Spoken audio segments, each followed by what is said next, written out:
Amis passionnés d'astrologie et de voyance, je vous souhaite la bienvenue pour cette nouvelle vidéo dans laquelle nous allons parler, vous l'avez bien compris, de voyance, de médiumnité, et on va essayer de s'intéresser, de savoir en fait quelles sont vos aptitudes. Est-ce que vous avez des aptitudes à la voyance et à la médiumité?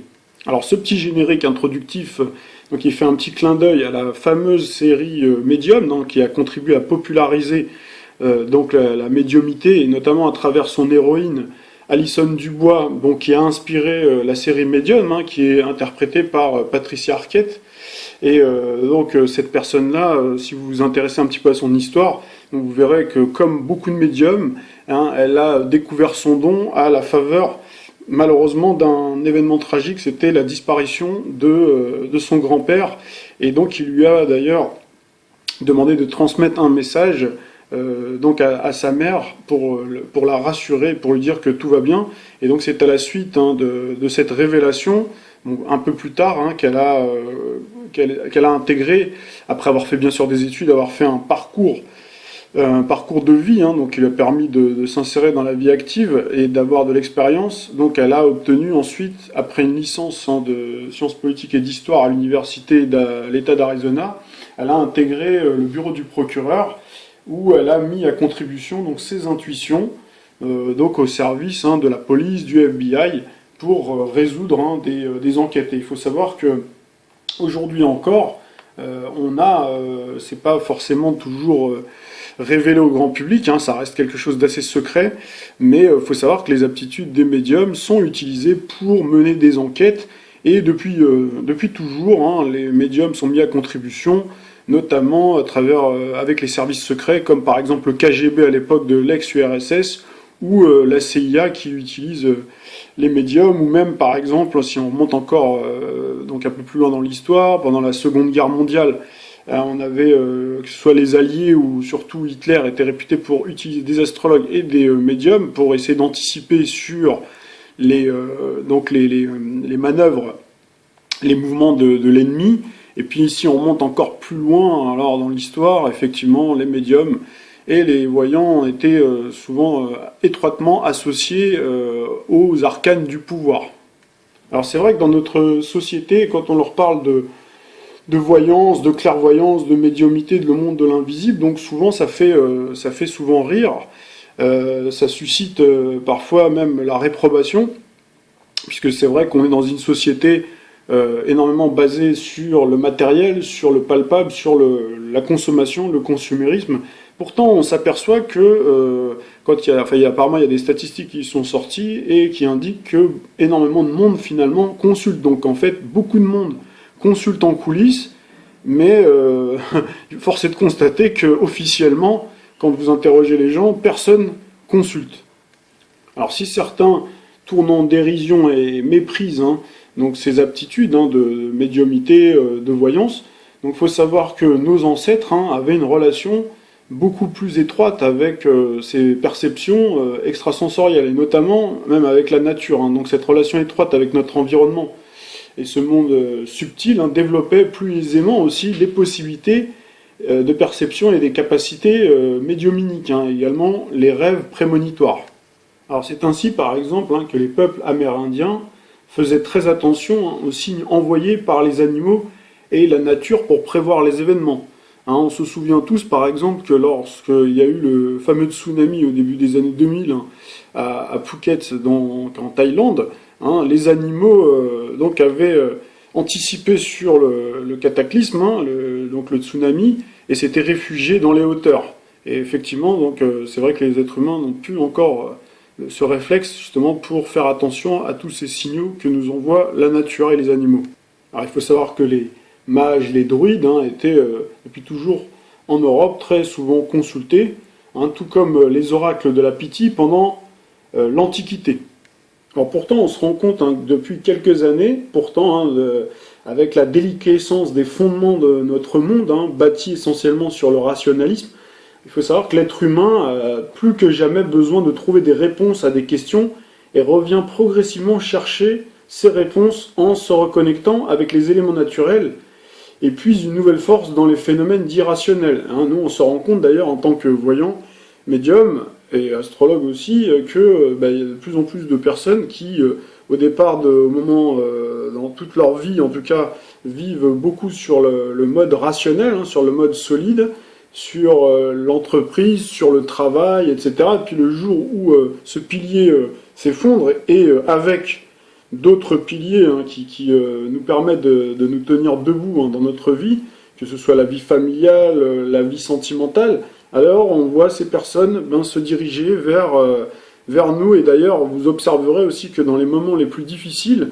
même les personnes qui ne croient pas en ce monde de l'invisible vont lever les yeux au ciel et vont implorer les éléments subtils, puisque souvent, quand on est désespéré, on se tourne vers une force divine et une force qui nous échappe, une force surnaturelle, pour nous venir en aide. Alors, puisqu'on parle de médiumnité, de voyance, donc on va essayer de s'entendre hein, sur une définition claire, parce que très souvent, tout ça est un petit peu ambigu et nébuleux. Astrologue, médium, on mélange un petit peu tout, et au bout d'un moment, on ne sait plus qui fait quoi. Donc il faut savoir en fait que le médium, donc déjà le mot, hein, médium vient du mot latin médium, qui signifie milieu. Milieu en fait, qui signifie aussi intermédiaire, et qui désigne en fait une personne hein, qui a la capacité d'entrer en contact avec l'au-delà, avec les esprits. Hein. En fait, il sert un peu d'intermédiaire entre le matériel et le monde hein, spirituel, le monde de l'invisible, dans une certaine mesure pour les médiums spirites, hein, donc le monde des morts, avec le monde des vivants. Hein. Donc il permet de connecter les deux. Donc il faut savoir que le médium, il est sensible hein, à tous ces phénomènes hein, d'esprit, d'entité. Voilà, il est capable, en fait, au-delà de ses cinq sens, hein, de percevoir donc tous ces éléments, donc aussi bien le passé, le présent, le futur, d'entrer en communication, surtout, hein, pour ce qui est du médium, en tout cas, c'est un peu comme un canal, en fait, il est relié avec ses esprits, et puis donc qui lui donne des messages, et qui permet, qu'il arrive, en fait, à transmettre hein, au monde du vivant. Alors, il faut savoir qu'il y a plusieurs hein, types de médium, chacun a ses aptitudes, sa spécialité. Il y en a qui sont clairvoyants, donc qui fonctionnent par flash, d'autres qui fonctionnent hein, par clairaudience, d'autres qui ont des aptitudes vraiment très spécifiques, donc comme je l'ai dit tout à l'heure, hein, donc le côté médium spirit. Donc voilà, chacun a vraiment son aptitude et sa spécialité. Hein. Alors le voyant, mais même le médium, hein, a cette capacité, si vous voulez, en fait, à une sorte de sixième sens, une intuition, une précognition, donc qui lui permet en fait de capter, de lire le passé, le présent, le futur hein, d'une personne. Donc il capte des informations, donc par flash, par ressenti, donc sans l'aide hein, de la vue, du toucher, de l'odorat, enfin tous ces cinq sens en fait. Hein. Donc il se connecte. Alors après, il peut s'aider. Hein, souvent, la majeure partie des voyants s'aident hein, de support. Donc ça peut être des oracles, des cartes, une boule de cristal. Dans le passé, dans l'Antiquité, par exemple, on lisait dans les entrailles de certains animaux. Voilà, donc il y a plein de possibilités. Donc c'est vrai que le support aide à éveiller donc ses capacités de précognition. Il faut savoir que le médium, en fait, a cette capacité aussi à sentir ce qui est en germe dans le présent. Donc ce qui est en germe hein, dans ce qu'on appelle le plan astral, et qui va à un moment donné se matérialiser sur le plan matériel. Bien entendu, il peut y avoir, et là ça fait l'objet d'un grand débat que les futurologues ou que les médiums peuvent avoir hein, depuis la nuit des temps. Est-ce que le futur est en mouvement? Est-ce qu'il est une bonne fois pour toutes cristallisé? Est-ce qu'il y a ce qu'on appelle le fatum, hein, la fatalité, ou en tout cas un destin inéluctable hein, qu'on ne peut pas modifier? Donc voilà, moi ma position, je dirais qu'il y aurait un intermédiaire entre les deux, c'est-à-dire qu'il y a des événements qui sont inéluctables et qui vont arriver, qui sont d'une certaine manière karmiques, et puis d'autres qui peuvent être modifiés par la pensée, puisque la pensée c'est un élément très très important en médiumnité, puisqu'on est tous connectés hein, avec les millions d'âmes hein, qui existent. et avec l'univers, et donc les pensées, quelque chose de vraiment extrêmement puissant. Donc c'est vrai que si on cultive certaines pensées extrêmement puissantes, qu'elles soient négatives ou positives, elles vont générer donc ce qu'on pourrait appeler un nuage, d'une certaine manière, pour vous imaginer, un peu comme les nuages qui se forment avec le système d'évaporation. En fait, on va imaginer que la pensée, c'est le phénomène d'évaporation, d'accord, qui se transforme en nuage, en cumulus, puis qu'après, à un moment donné, qui va se déverser en pluie. Donc, est-ce que ce sera une pluie bienfaisante ou une pluie acide, donc qui va retomber donc sur le plan matériel, donc dans nos vies, pour savoir est-ce qu'on va avoir vraiment une vie, des événements favorables, des événements positifs, bénéfiques, ou malheureusement des épreuves de la vie. Alors revenons à notre question initiale. Est-ce que vous avez des dons de médium, est-ce que vous avez ces capacités justement, extrasensorielles, donc de percevoir le futur, le passé, le présent. Donc après, chacun a des capacités parfois qui peuvent être inexplorées, voire inexploitées, qui peuvent être latentes.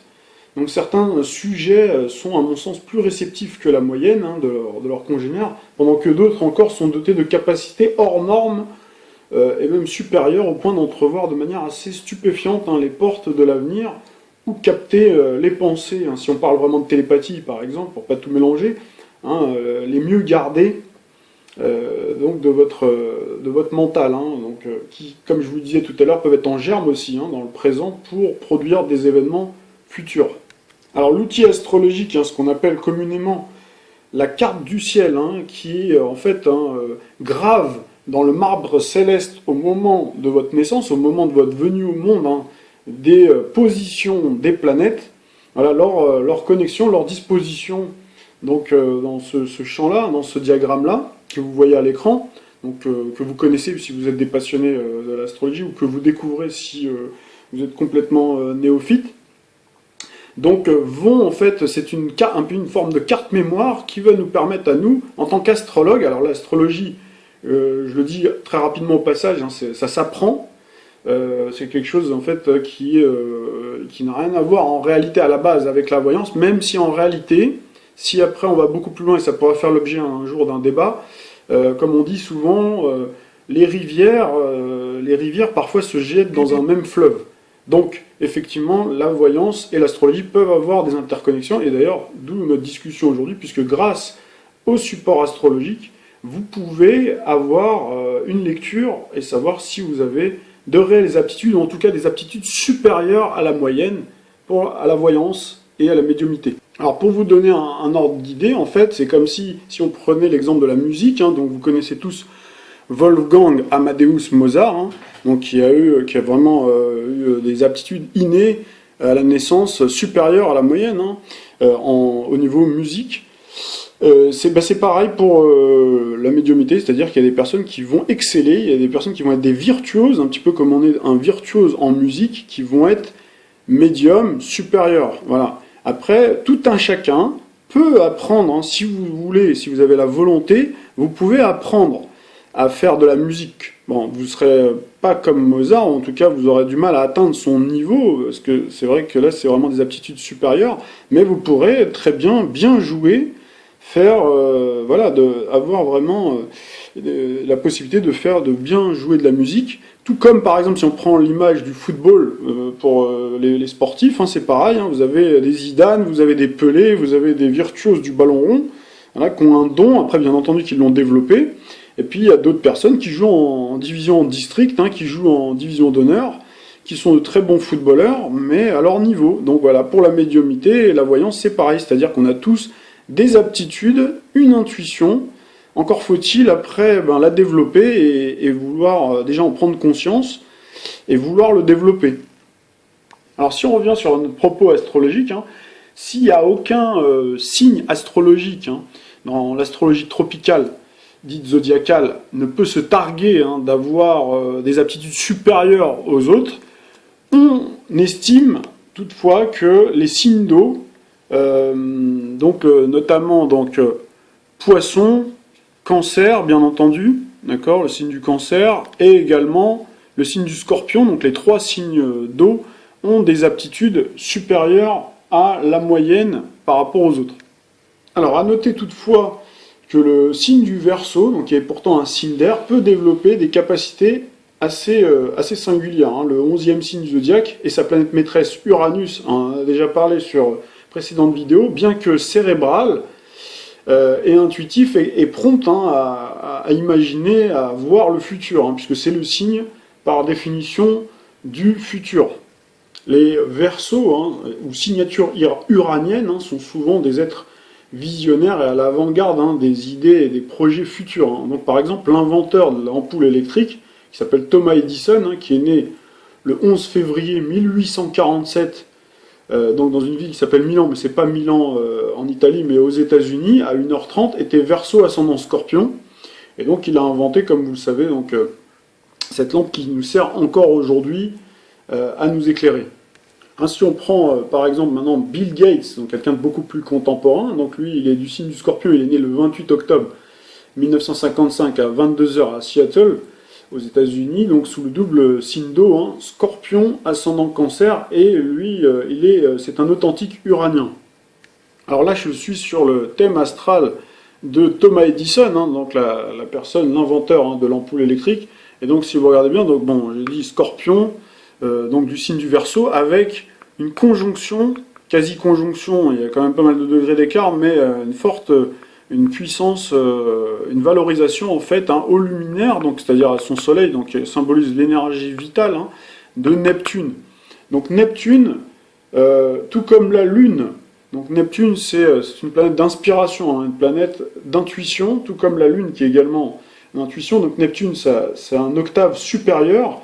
Et on a également Pluton. Donc si vous avez 3 planètes comme ça, une de ces 3 en tout cas qui est valorisée au niveau de vos luminaires et même au niveau de vos planètes personnelles, peuvent vous permettre d'avoir des aptitudes supérieures à la moyenne. Alors en réalité, il faut avoir un bon dosage. Hein. J'ai parlé des signes d'eau, mais c'est vrai qu'en est-il hein, des signes de terre, signes de feu. Donc signes d'air, j'en ai un petit peu parlé avec le Verseau. En réalité, il faut avoir un bon dosage entre les différents éléments. Pourquoi ? C'est vrai que c'est bien d'avoir pas mal de signes d'eau ou une valorisation en eau ou d'être neptunien par exemple. Mais si vous avez une trop grande valorisation en eau et une carence par exemple en terre, vous ne serez pas assez ancré sur le côté matériel et vous serez trop un petit peu lunaire ou en tout cas un petit peu complètement déphasé, complètement aspiré en fait par le monde de l'invisible. Et vous pouvez développer même malheureusement parfois des pathologies comme la paranoïa, la dépression, etc. Donc vous aurez du mal aussi à vous faire comprendre, et donc vous passerez plus pour un illuminé plutôt qu'autre chose. Donc c'est jamais très agréable hein, que quelqu'un vous dise que vous êtes au perché, que ce que vous dites est complètement lunaire, vous aurez du mal à vous faire comprendre. Et à l'inverse, quelqu'un par exemple qui est trop marqué par le signe de terre, notamment Capricorne, Vierge, et Taureau peuvent au contraire être complètement réfractaires. Hein, donc, si vous voulez, à tout ce qui est voyance, voyance, médiumnité, monde de l'invisible, hein, et également, d'une certaine mesure, tout ce qui est spirituel. Mais avoir un peu de signes de terre, justement, ça vous permet d'avoir beaucoup d'eau hein, dans votre thème. Une valorisation de Neptune, par exemple, ou beaucoup de planètes d'astres en poisson, ou des aspects avec vos planètes personnelles à Neptune, hein, donc ça peut vous permettre, avec un bon dosage de signes de terre, hein, d'avoir cet équilibre entre l'ancrage, hein, donc la relation à la Terre, la relation au monde matériel, et également la connexion avec le monde de l'invisible et vos perceptions extrasensorielles, et donc de pouvoir aussi avoir une utilité aussi sur le plan social, de pouvoir l'utiliser à bon escient, de pouvoir aussi, comme un interrupteur en fait, hein, allumer, éteindre, donc savoir quand est-ce que vous pouvez parler, à qui vous pouvez, parce que tout le monde n'est pas prêt à entendre ce que vous avez ressenti ou ce que vous percevez, donc quand est-ce qu'il faut savoir se taire et quand est-ce qu'il faut savoir en parler, si bien entendu vous êtes par exemple, c'est votre métier ou si c'est une passion et que les gens viennent vous voir, forcément là ça sera utile et vous aurez une utilité sociale. Mais c'est vrai que dans un autre registre, effectivement vous pouvez vous sentir malheureusement marginalisé, voire chez certaines personnes, notamment les Neptuniens qui sont trop marqués par Neptune. Les gens vont tellement être incompris ou mal dans leur peau, ou aussi vont avoir une forme d'effet un petit peu d'éponge quand ils vont entrer dans des pièces où, par exemple, il y a des esprits, des entités, ce qu'on appelle aussi des larves, donc vont aspirer tout ça et vont se sentir mal, et pour échapper à tout ça, vont s'orienter vers les paradis artificiels, l'alcool, les drogues, les stupéfiants, ou alors la boulimie, etc. Donc là, c'est malheureusement l'apanage de beaucoup de Neptuniens, d'ailleurs qu'on retrouve beaucoup chez les artistes. Alors ce qu'il faut observer aussi dans le thème natal, le thème astral de base, donc ce qu'il faut, c'est regarder aussi les maisons, la position, la valorisation des maisons. Par exemple, la maison 4, ou ce qu'on appelle aussi le fond du ciel, qui est une zone liée à l'hérédité, la mémoire passée, le rêve, l'intuition. Donc vous dote très certainement d'aptitudes qui sont héréditaires et des facilités à capter des choses du passé, voire à réveiller des réminiscences d'une autre vie. Alors quelqu'un qui a aussi une maison 8, très forte dans son thème, valorisé, donc là il y aura une communication facilitée avec les morts, avec l'au-delà, avec l'occulte, donc ça permet la communication par exemple avec les esprits, les défunts. Donc ça permet aussi de ressusciter les potentialités acquises dans une vie antérieure ou les potentialités karmiques. Alors on ne peut pas ne pas parler de la maison 12, qui est la maison du mysticisme, de la foi, de la religion, du mystère, qui peut être aussi l'indice d'aptitude supérieure et de communication avec la partie inconsciente de vous-même, et également l'inconscient collectif. Alors il ne faut pas oublier aussi les aspects formés par vos planètes, les maîtrises, également les interceptions. Donc c'est le jeu de correspondance qui peut exister entre un maître planétaire et une maison avec d'autres maisons. Donc là il y a un jeu, là il faut vraiment bien, en général c'est plutôt les personnes qui sont initiées et qui ont avancé quand même dans l'exploration de l'astrologie, de l'étude de l'art de discourir les astres, donc qui vous permet après de manier correctement donc les jeux des interceptions, le jeu des maîtrises planétaires, donc qui vous permettra après de comprendre et de déceler au mieux les aptitudes. Donc voilà, pour les personnes après qui ne veulent pas rentrer dans toutes ces considérations-là, là il faut aller voir votre astrologue de votre ville ou de votre astrologue de quartier. Alors nous ne serions pas complets si on n'évoquait pas Mercure, la position de Mercure, que ce soit en signe, forcément si vous l'avez dans un signe d'eau, ça peut aider, puisque Mercure c'est la planète de la communication, c'est l'astre de l'intelligence, de la compréhension, donc qui vous donne ces aptitudes à communiquer avec le monde qui nous entoure. Alors si vous avez par exemple un Mercure, comme je le disais tout à l'heure, en signe d'eau, bien relié par exemple à la Lune ou Neptune, voire Pluton, même un aspect en dissonance, par exemple, n'annule pas non plus les aptitudes. Mais la capacité à interpréter les messages, comprendre et retranscrire peut être parfois un petit peu flou. Alors là, nous sommes sur la carte du ciel d'Edgar Cayce, qui est un médium, célèbre médium, qui est né le 18 mars 1877, à 15h20 à Hawkinsville, donc je crois que c'est dans le Kentucky aux États-Unis. Donc il était poisson déjà, donc signe d'eau, ascendant Lion, donc avec un soleil qui est, je ne vous dis pas de bêtises, oui c'est ça, en maison 8, d'accord, donc là on retrouve bien la maison 8, maison du mystère, maison de l'invisible, en poisson en plus, escorté par Mercure, Vénus, Saturne, dans le même signe, et avec en plus une tête du dragon. Donc là j'en ai pas parlé tout à l'heure, mais c'est ce qu'on appelle le nœud nord de la Lune, en fait, qui désigne le but de la vie, le destin karmique. Et on a d'ailleurs en opposition la queue du dragon, donc le nœud sud de la Lune, qui donne un petit peu les aptitudes de vie antérieure.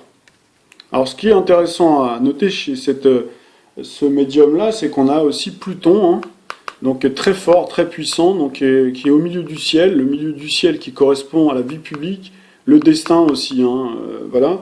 Et il faut savoir que Pluton, bien entendu, maîtrise le Scorpion, voilà. Et le Scorpion, donc on retrouve une partie en tout cas du signe du Scorpion qui est en maison 4, donc il fait écho La maison 4, en fait, l'almutène de la maison 4, c'est la Lune, hein, d'accord? Et la Lune qui est également valorisée au milieu du ciel, hein, qui encadre en fait le milieu du ciel et qui est en plus pas très très loin de Neptune. Hein. Donc on voit finalement toutes ces planètes-là, les trois, hein, tout à l'heure on en a parlé, la triplice, hein, Neptune, Lune, Neptune, Pluton, qui encadre finalement le milieu du ciel qui est au zénith. Et pour couronner le tout, on a même Uranus, hein, tout à l'heure on a parlé d'Uranus aussi, hein, qui est valorisé à l'ascendant. Donc il donne vraiment ces fulgurances, hein, ces capacités très très puissantes donc à voir l'avenir. Hein. Alors vous reconnaissez ici le portrait de Nostradamus, hein, plus loin dans le temps, hein, par rapport à Edgar Cayce, hein, à l'époque de la Renaissance, donc était le célèbre astrologue, médecin et médium. Et donc on va regarder tout de suite sa carte du ciel. Alors nous voici sur la carte du ciel, hein, du plus célèbre médium et astrologue de tous les temps, donc qui est né en fait le 14 décembre 1503 à midi. Donc après c'est le calendrier julien. Donc là je vais pas vous rentrer dans le détail, sinon il resterait, ça va nous prendre du temps sur la vidéo qui est en train de se terminer. Donc il est né à Saint-Rémy de Provence, hein, dans le sud de la France. Donc il était Capricorne ascendant Bélier, hein, et non Sagittaire à cause du décalage. Hein, donc c'est ce que j'expliquais par rapport au calendrier julien et grégorien. Donc a priori, normalement, cette combinaison Capricorne-Bélier, c'est pas la plus propice, hein, pour avoir des dons médiumniques. Par contre, on s'aperçoit que sa lune, symbole d'intuition, était en revanche, hein, si vous regardez bien, dans le signe du Scorpion. Tandis que Pluton, son gouverneur, encadrait la lune noire en maison 8. D'accord? Donc si vous regardez bien, on voit Pluton, donc maison 8. Et d'ailleurs, la lune, elle est également, si je vous dis pas de bêtises, voilà, c'est bien ça, donc maison 8, hein, donc on retrouve bien non seulement la lune, donc symbole d'intuition, est en maison de l'inconscient aussi, hein, lune, inconscient, intuition, en maison 8, et en plus dans le signe du Scorpion, avec également Pluton, et également encadrant la lune noire. Alors cette signature, hein, pourrait expliquer d'une certaine manière son côté mystérieux et ses énigmatiques quatrains, hein, dont nombreux se sont révélés des années, voire des siècles plus tard. Donc il faut savoir qu'à l'époque, il y avait l'Inquisition, donc c'est vrai qu'il n'y avait pas la liberté d'expression, comme aujourd'hui encore que, comme je vous l'ai dit dans d'autres vidéos, et ça vous l'avez entendu un peu partout, la liberté d'expression, on en reparlera un peu plus tard, puisqu'elle est en ce moment un peu mise à mal, mais disons qu'il était obligé de s'exprimer aussi de manière un petit peu détournée pour pas se retrouver brûlé sur le bûcher. Hein. Alors si on va encore plus loin dans l'analyse, hein, de son thème, donc on voit en fait que la Lune gouverne, hein, donc la Lune qui est gouverneur, qui est l'almutène en fait de son fond du ciel, hein, dit la maison 4, hein, en fait, où trône en fait un amas planétaire, hein, composé de Mars, donc voilà, Mars, Saturne, Jupiter, Saturne. Donc ce même Saturne, c'est le maître, hein, du Capricorne, où trônait son Soleil, hein, d'accord, puisqu'il est du signe du Capricorne. Donc vous voyez qu'il est d'ailleurs au zénith, hein, qui est au zénith avec donc en conjonction avec le milieu du ciel, donc qui explique aussi sa notoriété, d'accord. Mercure, qui encadre, hein, le milieu du ciel, marque aussi son don pour l'écriture. Et cerise sur le gâteau, donc on a également Neptune, donc qui décuple encore, hein, ses capacités médiumniques aussi, qui lui donnent un certain mysticisme, hein, et une sorte de destin un peu mythique qui a traversé les âges. D'ailleurs, on retrouve ça, pas seulement chez les médiums, mais même chez les grands artistes ou les gens qui ont marqué notre époque. Neptune est souvent très fort, très puissant, très valorisé. Vous regarderez dans les thèmes de toutes les icônes, type Marilyn Monroe, Elvis Presley, Michael Jackson, etc. Hein, vous verrez que souvent Neptune est vraiment très très puissant. Donc voilà, ce qui explique en fait aussi pourquoi Nostradamus est vraiment quelqu'un, malgré les 5 siècles, hein, qui nous séparent, reste encore une référence encore aujourd'hui, hein, au XXIe siècle. Alors ajoutons aussi, hein, pour être complet, que Neptune, hein, comme vous le savez, Neptune maîtrise le signe du Poisson, et on retrouve en fait une tête du dragon, voilà, destin karmique d'ailleurs qui est conjoint à l'ascendant et qui est dans le signe du Poisson. Donc on voit en fait comme Edgar Cayce, on voit que la tête du dragon est puissamment en fait valorisée. Hein.